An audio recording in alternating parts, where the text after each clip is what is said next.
All right, let's get started with today's presentation. This is the Cybersecurity Sensei Mentorship Program. And this morning, this is Saturday morning, we're talking about insider threats. And I thought that this was a valuable topic to bring up, not only because it is only lightly mentioned in the certification exams and guides that I'm using, CISA Plus and Security Plus are the two that I'm focused on right now. They talk very little about insider threats. And also it is a big deal, and I'll show it in our slides, but it's a big deal that a lot of people out in the industry are very concerned about. So I gave this a catchy title of how do you prove that you're not the insider threat? So this is something that we need to think about ourselves who are trying to get into the industry or trying to advance within the industry, as well as those people that are in the industry. How do you differentiate between someone who appears to have good credentials but doesn't have good ethics, for example? So let's take a look at some of these things. So let's start by defining insider threat. When I say insider threat, what do you think of?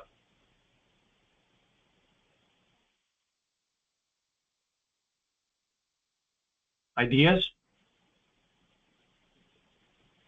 Okay, I'll continue on. Using the CISA study guide, an insider threat, and it's a long sentence, but I apologize. The threat that an insider will use their authorized access willingly or unwillingly, wittingly or unwittingly, to do harm to the security of the organization. The threat can include damage through information exfiltration, unauthorized disclosure, or through the loss or degradation of organizational resources or capabilities. Big words here, but let's go through the most important parts of it. Number one, insider threat is from someone who is inside the organization. That means that nothing they do can be examined or stopped by your firewalls. They are inside your organization. Number two, they already have authorized access. They're not attempting to get in, they're already in. They're already in. And then number three, what they're doing does harm to the organization. And this is something that the Security Plus said, make sure that you study this, because in some of the questions on the exam, it talks about whether the individual is wittingly or unwittingly doing this. It doesn't matter.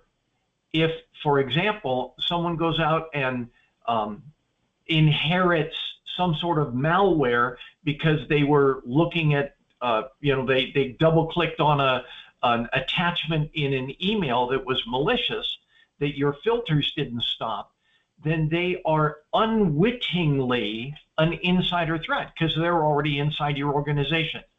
And that was something that the security guide mentioned and said, be aware that an insider threat is not always intentional.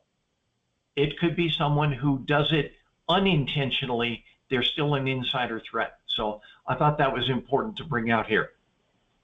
I'm going to have a number of war stories, things that I've seen, things that I've observed, things that I've actually done. And this is the first one. I was in the U.S. Air Force a number of years ago, and I was online with somebody at one of our classified locations, and I said, oh, I got to go check on, and I gave the location of another one of our classified locations. Well, the concern is that people at this classified location aren't supposed to know about this classified location. And I divulged that because I thought, hey, we're all working on the same team. In other words, I didn't realize that what I had said was actually a security breach. So I ended up with a letter of counseling. The chief brought me into the office and said, "Did you just say to these guys that you were going to?" And I said, "Yeah." And he said, "That's a security breach." I was like, "Oh, I didn't know." So number one, I got counseled. But number two, they said to remind everybody on the team that, if you're talking a classified group, even to internal resources, don't talk about the location. I was like, okay, well, I didn't know that, but thank you. Thank you for allowing me to stay working here. Because what I had done was a security breach.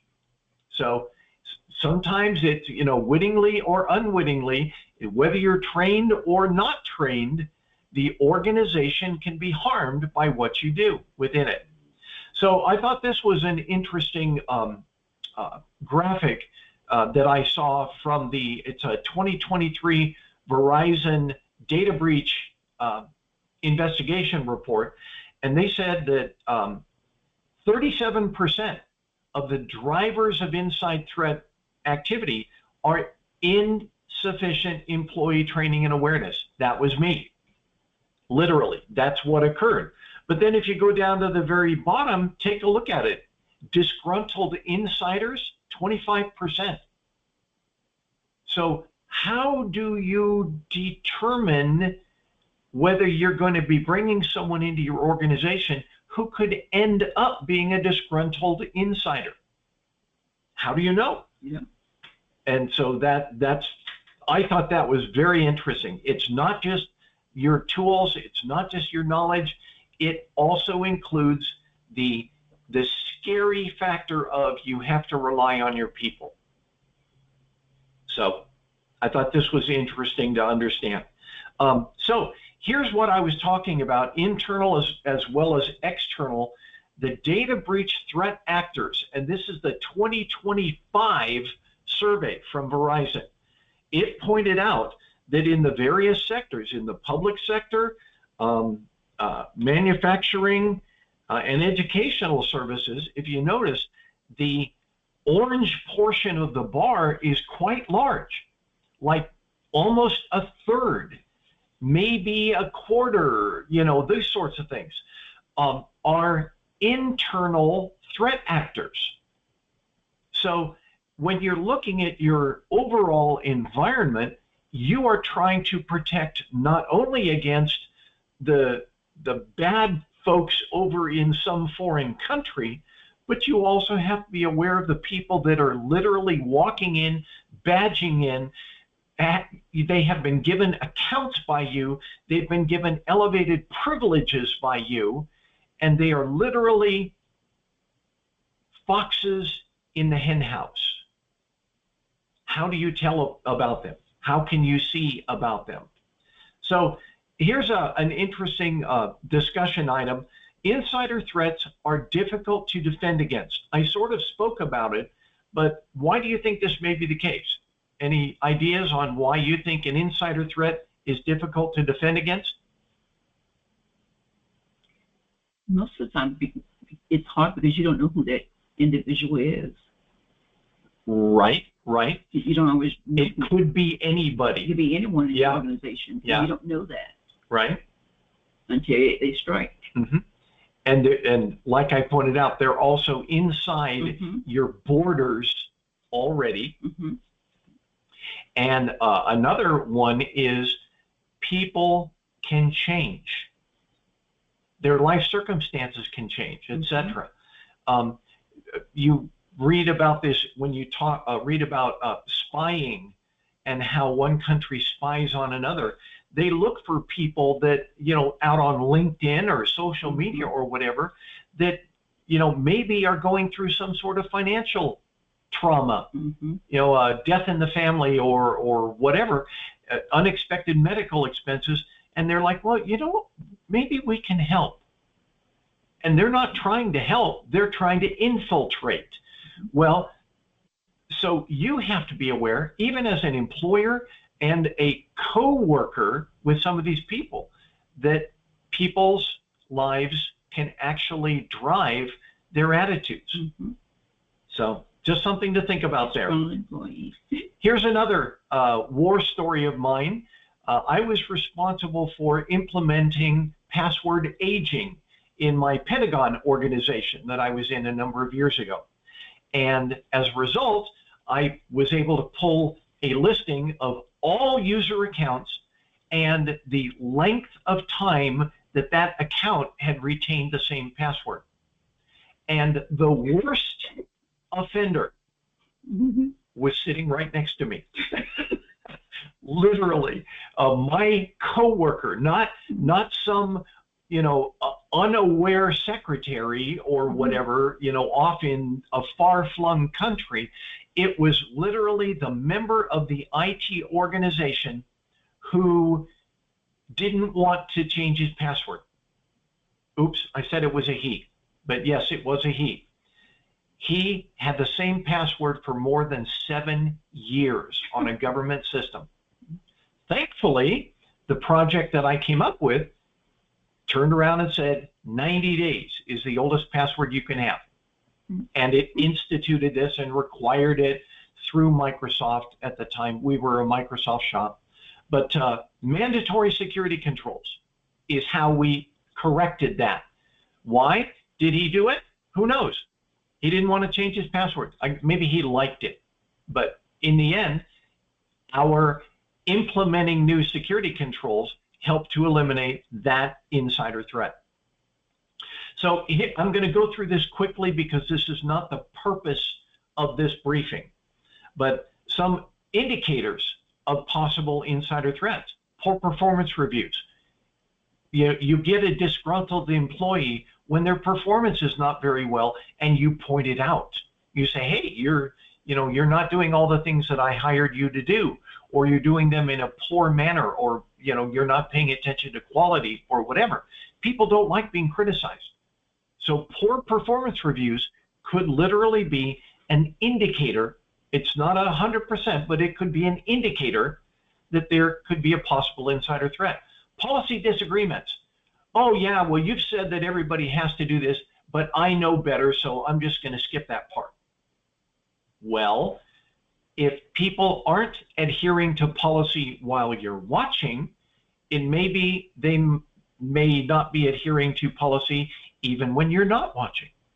So be aware, a disagreement on policy could be a method that somebody uses to justify being an insider threat. There are some other ones: displeased employees. They've also pointed out that somebody who is chronically late could be an indicator. That's why you're chronically early, by the way. Financial distress, I spoke about that one a little bit. Suspicious financial gain. Somebody pulls into the parking lot in their new Lamborghini. That could be something that you should keep an eye out for. Odd working hours. Somebody who used to be working Monday through Friday, all of a sudden you see them logging on Saturday nights or Sunday mornings, 2 a.m., these sorts of things. Anomalous, in other words, outside the norm activities, you should watch for that. Unusual international travel, departing the company. Yes, anybody who leaves the company, you should consider them as being a possible insider threat because of what they knew and could have taken with them. Mm-hmm. And overly enthusiastic employees. Ooh, give me projects, give me new experience. I want to learn about this. And that is an area that has sensitive information. Overly enthusiastic employees who are sort of focused on, they're enthusiastic about programs that have sensitive information or data. Could be an indicator. Just something to think about. Here's another war story. In Active Directory, now that we've gone to cloud-based Azure Active Directory, back in the day, Active Directory used to have what was called a domain administrator. But now above that, because you can put multiple domains into the same Active Directory structure, they came up with what was called a schema admin, literally above domain admin. That is, if you think about it, above root level access. In other words, root over your entire organization. Our schema admin, I discovered through some of my research, that the schema admin, one of two people in our organization that could have destroyed the entire Active Directory structure of our organization, had a absolutely stupid password.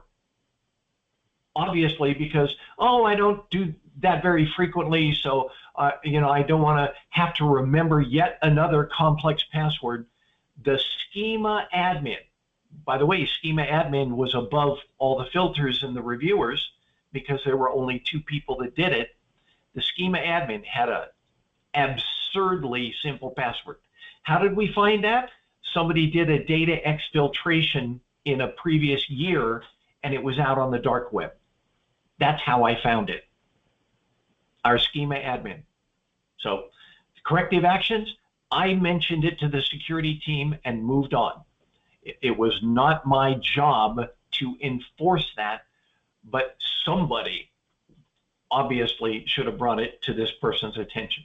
It wasn't my role, but I did identify that I found this, and I found it through external sources. And, hopefully I rang some alarm bells.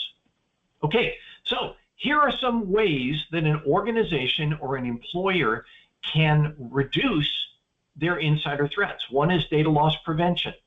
A couple months ago, you heard me talking about the Coca-Cola can lining incident, where the individual was trying to exfiltrate trade secrets on how to make and apply linings for Coca-Cola can materials.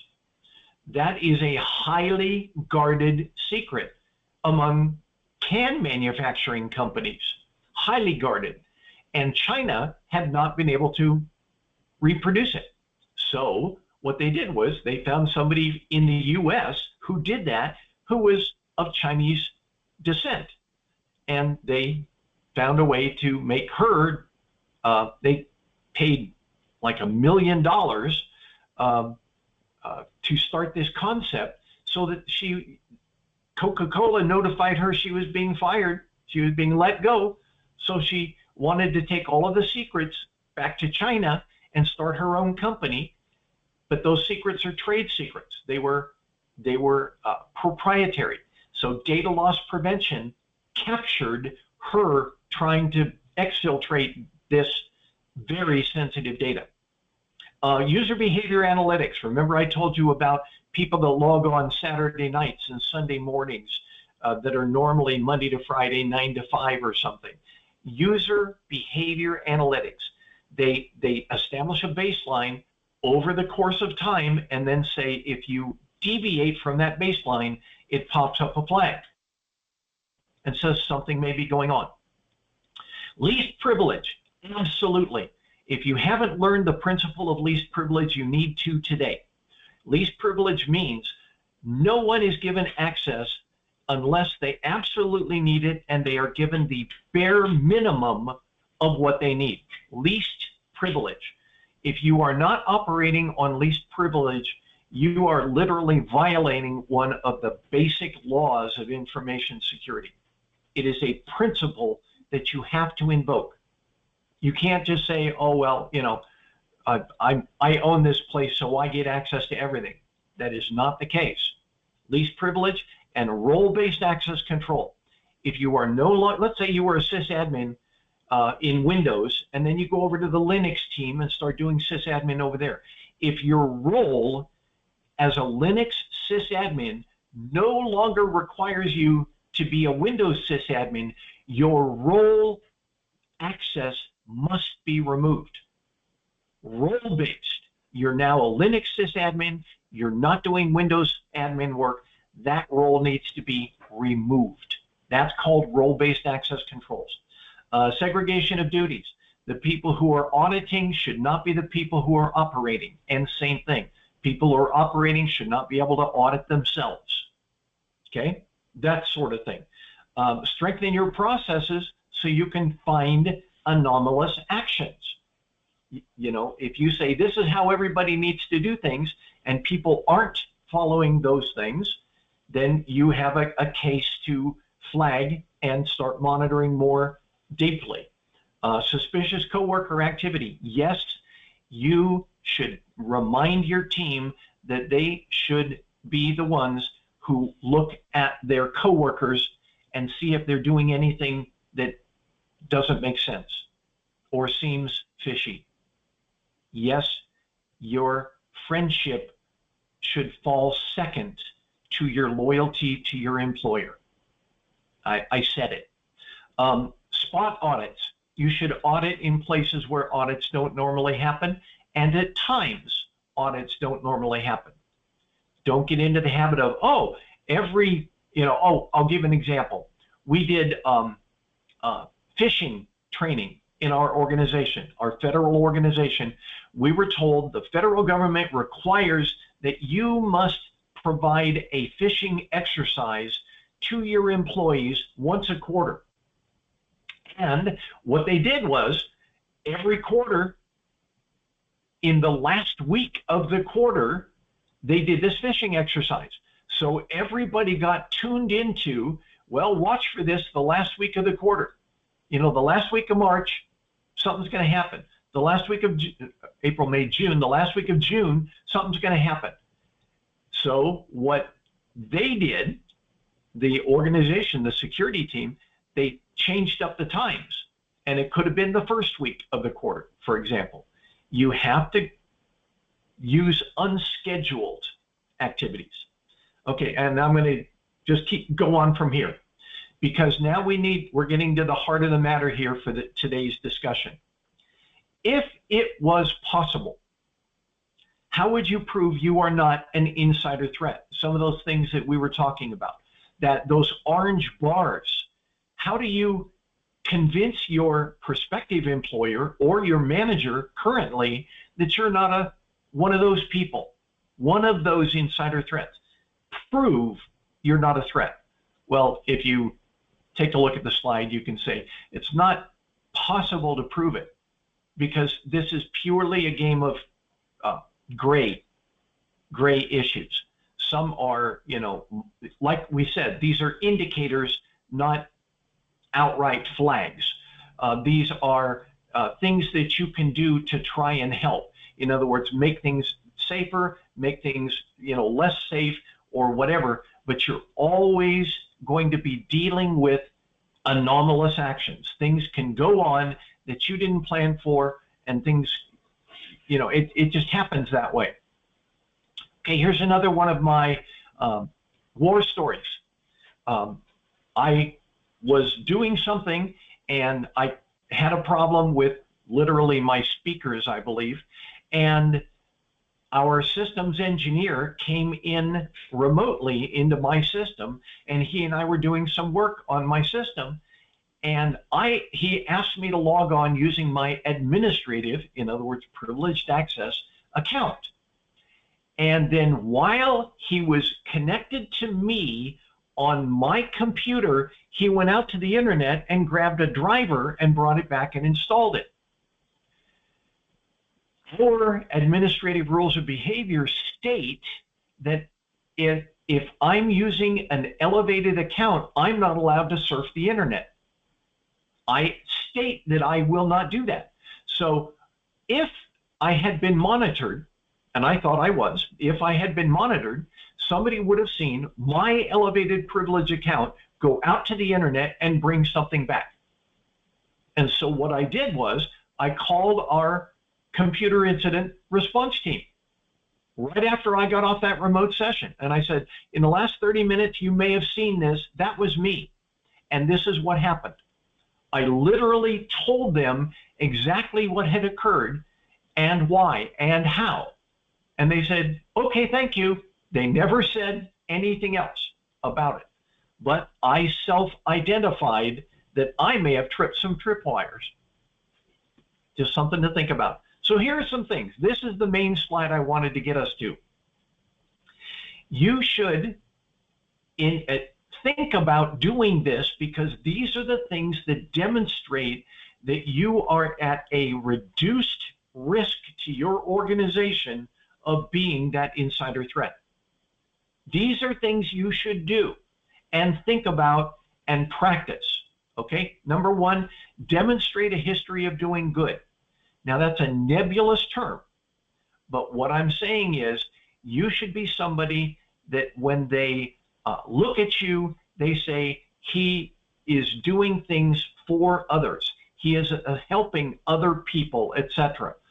A history of doing good.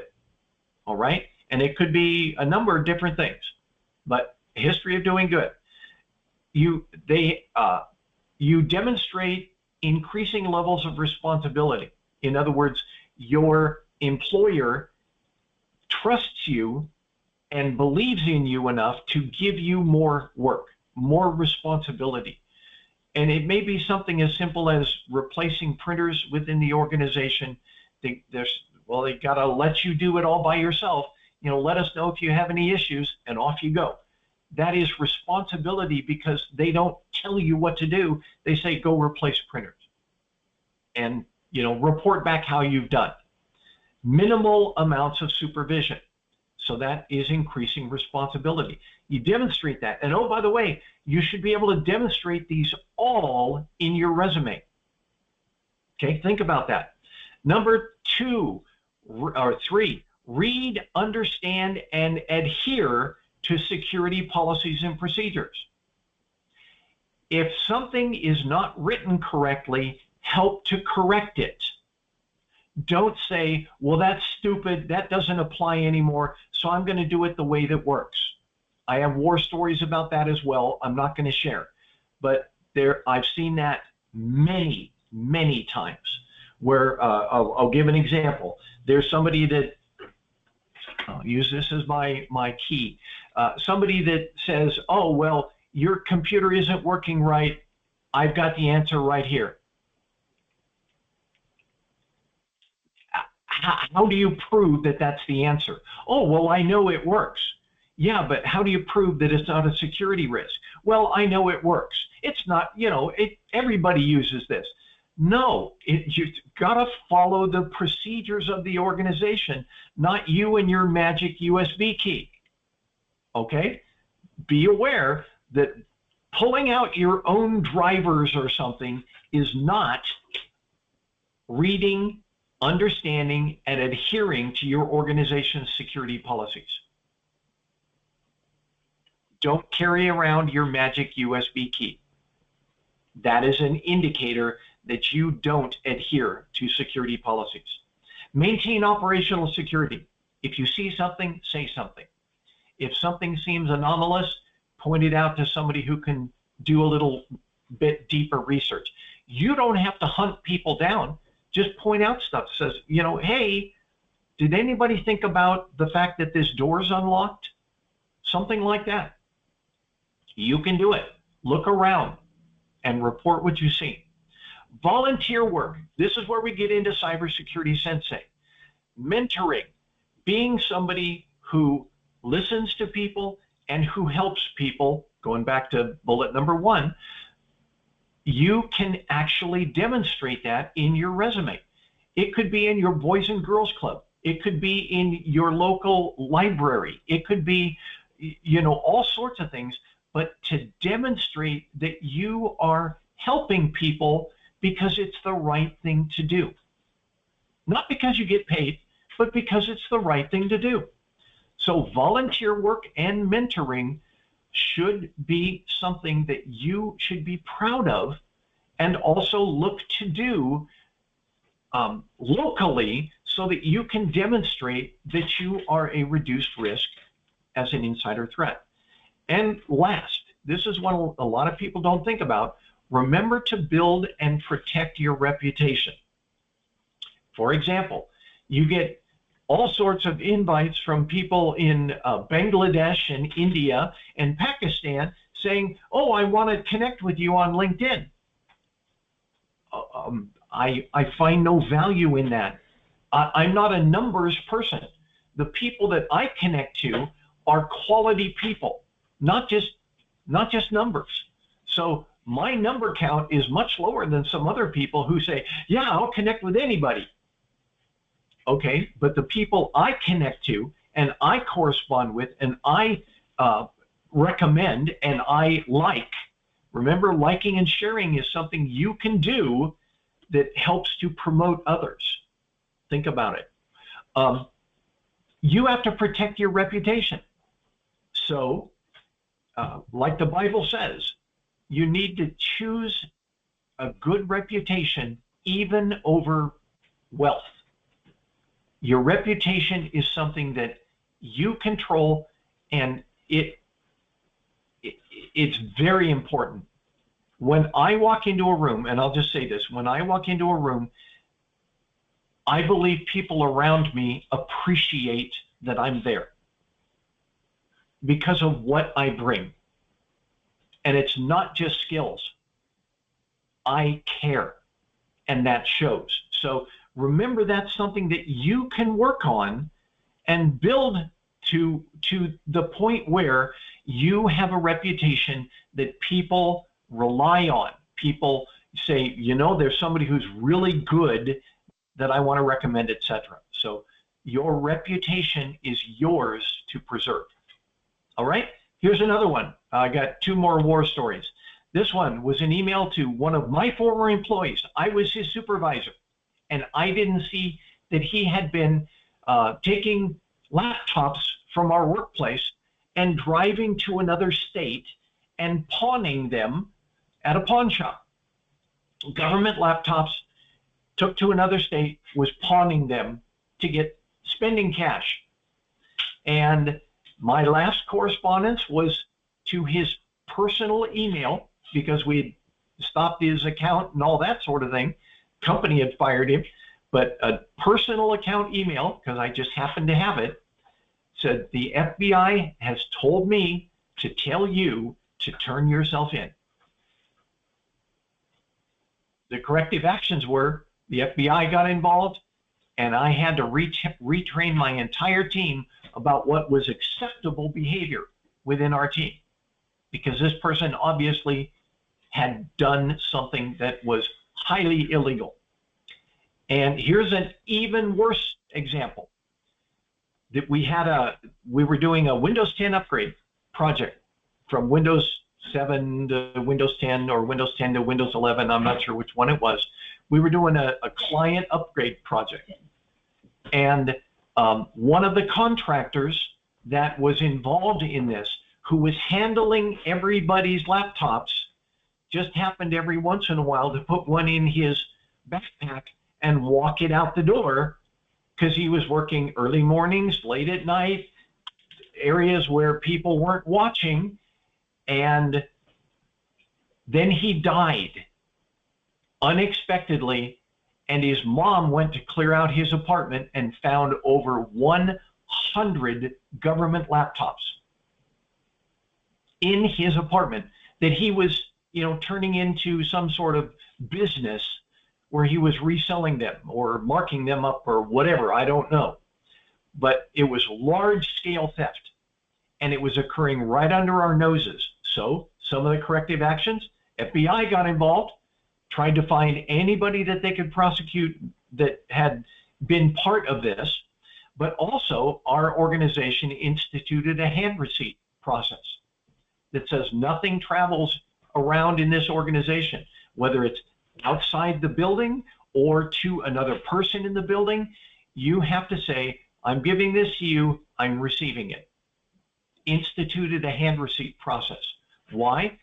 Because they had lost, you know, lots of hardware to somebody that you know, shouldn't have had it. So that's another one of my war stories, my last one for this one. But any questions or comments? Anything to bring up? Nerman, anything? I'm waiting for you to finish, so then I can say something. Or I'm finished. Oh, you're done. Yeah. I just want to say, you mentioned like people change, and I think that's really big thing. Like, you know, someone can be, you know, perfect employee, work for the company for 20 years, do all those things that supposed to do, being nice, doing his or her job, and then one day change and do something that it's maybe illegal or something that's supposed to not be done, and kind of cause a lot of damage to the company. So, and it happens all the time, right? It does. I was listening podcast with Jack Resider, Darknet Diaries. There was an episode with a former CIA agent who was a recruiter. So his job was to go to foreign countries and recruit people there from those countries in order to kind of get some really kind of critical information about foreign governments, basically spying. Yeah. And he said, so his job was to make a deal. And that kind of not easy job, right? So you cannot just walk to those people who might have some really useful information, sensitive information, say, hey, whatever, I'm from CIA or United States or whatever, pretend that you're from some company, here's the money, help me sell information. So it's kind of like big project working on one person. The way that he described, like it takes a lot of time and effort, to convince someone to do something like that, basically to betray his own country, right? So, but he said the most of time why people change their mind and they kind of accept those deals and do something like that to betray their country is revenge. And it's because mostly they're not satisfied with their work, with their job, with their employer, with their company, with their co-workers. Most of the time, he said that the money is the last thing on the list. Either those people, they have some personal issues or in their life, something going on in the company. So he mentioned one example that the guy who was kind of really loyal to his government, and he said when he put the offer on the table, the guy immediately rejected and didn't want to accept the offer, but later came back and said, hey, I will do it, and then started complaining about his boss, saying you know what, that guy is taking credit for all my work and my other co-workers' work. He's just, taking credits. We're doing so many things, he never mentioned us, and he started complaining about that, and kind of it sounds and it looks like that he changed his mind just because he wants revenge. He's not satisfied with his employer, with his boss. So the first time he turned down offer, didn't want to take money, but he changed his mind just because of that.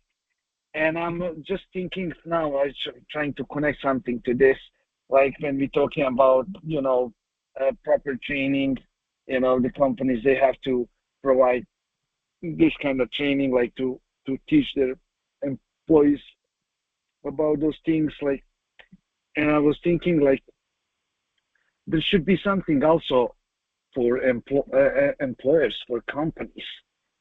They also should take good care of their employees and teach those supervisors, managers, bosses to take good care of their employees and kind of recognize hard work and share things or in some way kind of to monitor those things, this kind of behavior, because you might be a perfect manager and do perfect job, but you might make someone angry, and someone can cause a lot of damage to the whole company just because you're doing something that you're supposed to not do, like, you know, right.